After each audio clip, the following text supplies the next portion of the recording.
दिखाई नहीं देती हैं। महाराज हुसैन मन में विचार करते हैं, ईश्वर हमने ऐसा कौन सा पाप किया,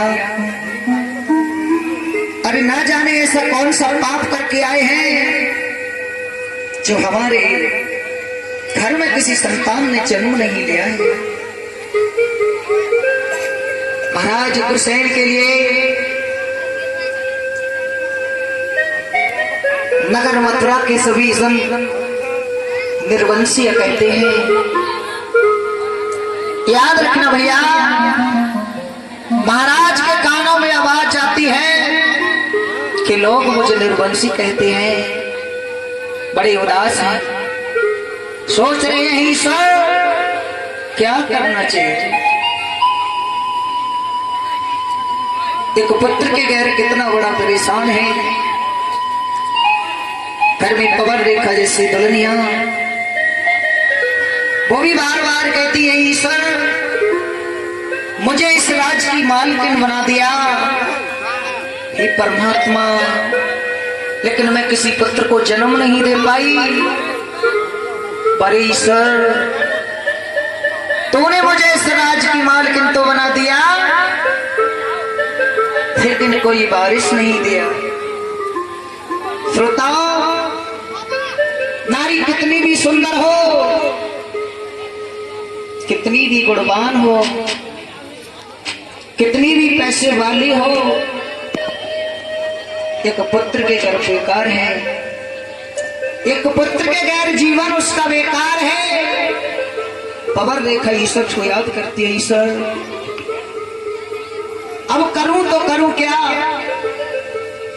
मैं इस राज्य की मालकिन तो बन गई, लेकिन किसी संतान को जन्म नहीं दे पाई हूं। श्री सुखदेव जी महाराज कहते हैं, उत्तरानंदन परीक्षित, पीड़ा को उनसे पूछो जिनके पीड़ा होती है, अरे पुत्र का तो उनसे पूछो जिनके कोई पुत्र नहीं है। याद रखने की बात है भैया। महाराज उग्रसेन दरबार में बैठे हैं, बार बार अपनी जीभ को होठों पर लगाते हैं, चिंता में लीन है।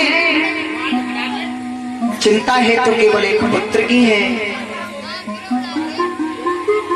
बार बार वही ध्यान आता है कि ईश्वर हे परमात्मा,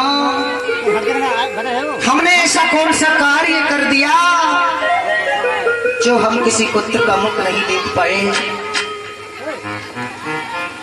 आज श्रोताओ, महाराज हुसैन दरबार में बैठे हैं,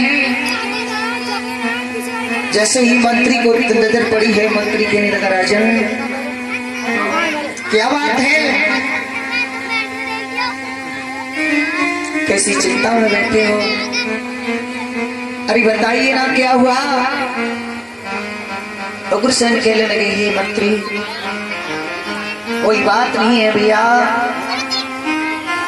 दुख तो केवल एक ही बात का है, मेरे घर में कोई संतान नहीं है, मैंने किसी संतान का मुख नहीं देखा।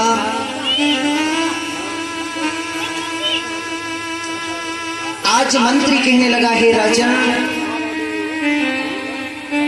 ऐसा